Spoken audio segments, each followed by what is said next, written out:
level 2, Uptown Swing, Charleston.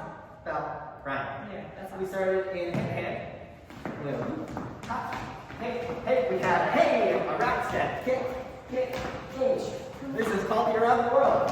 Hey, right step, kick, kick, hey.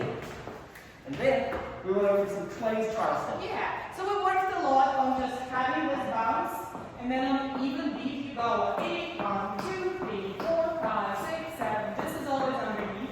Then you can play around with it. You can like do little weight shifts, do all this thing, start kind of like doing punches, walk forward, walk back, and so on. And then we put it in the basic. The basic that you've done before, which is kind of a touch, tap, touch, tap. And then you can add the twisties to that. A touch, step, touch, step, touch, step. Practice those twisties.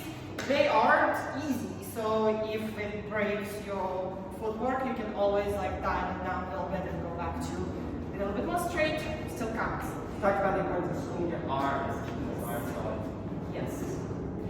And then we did some turn stuff. So if this was our basic, we did this one, pop, all the way, pop, pop. And then we did the one that we direct. So we go up, press, redirect, drop, stop, move. And that's what we